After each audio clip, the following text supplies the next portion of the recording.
Facebook, Business Insider, BuzzFeed, and I think like 3 or 4 other platforms posted about the anti-paparazzi scarf, and a bunch of people had worn it like a couple of weeks before that, a couple of months before that.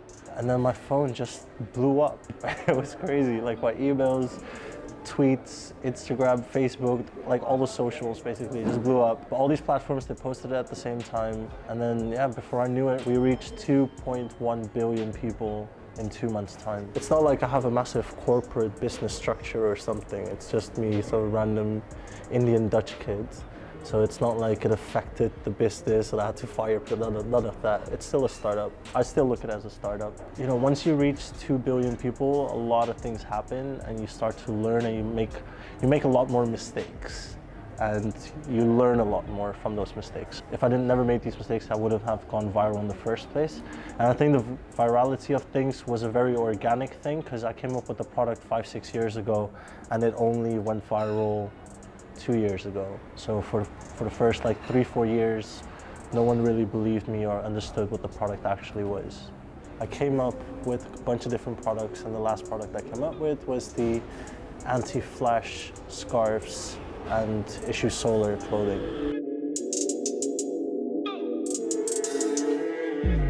The anti-flash scarves are basically known for blackening out pictures when flash photography is used. The reason why I came up with it is because I always had a feeling that digital content and the value behind digital content is going to increase. And a few years later, Snapchat and Instagram and all these other platforms came about. So now I'm the first disruptive against Snapchat, basically, so you go invisible in pictures.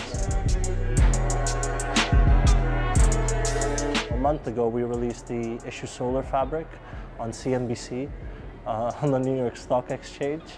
So that was live to like 65 million people. So that was very intense. And then a week later, I did CNN with Richard Quest, which was another like 75 million people looking at my face live. And I introduced them to the solar technology and the potential behind technology in fashion and what we can do with that. There's 1.3 billion people who don't have electricity, and it's 2017.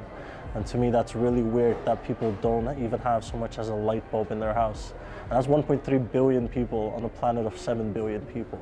And I think we should care about that, and we should be able to fix that. Introducing solar fabrics in clothing will allow them to wear clothes during the day and go to work, come home and at least have a light bulb and charge and light up their houses. So that's the main intention of 2018 and 19. Last year, September, during Fashion Week in New York, I opened a pop-up store with Jay-Z. So my first experience in New York was, you know, running with a pop-up store and the merchandise that I had created being sold there. And that was my introduction to New York. How I deal with rejection, it's really, really weird. It's inspiring. It's motivating when someone tells you, oh yeah, I don't think it's gonna work. I don't think you'll be able to make this product. And then you make it, and then I don't think it's actually gonna catch on, or I don't think you'll be able to reach that person at this particular time. You're not gonna do it. And then you do it. So every single time it's like, what do they say again?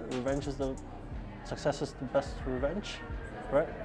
Yeah, success is the best revenge. I honestly feel like that. Like every single time there's a rejection, and there's lots of those, because in 5 years I've had investment meetings and like VCs and banks and all these other things.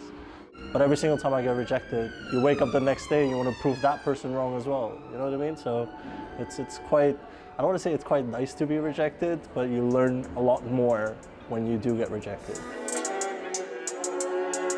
I'm still a guy, I'm still just a human being, so I screw up all the time. I don't really know what I'm doing, but I sort of do. And I think that's a problem with a lot of creative entrepreneurs. We think we know, but we do know, but we don't actually know. So your mood, you just, I don't know, you just keep changing. One day I'm like top of the world, I'm like, no one can touch me. I've got a million things coming, people aren't even ready for this.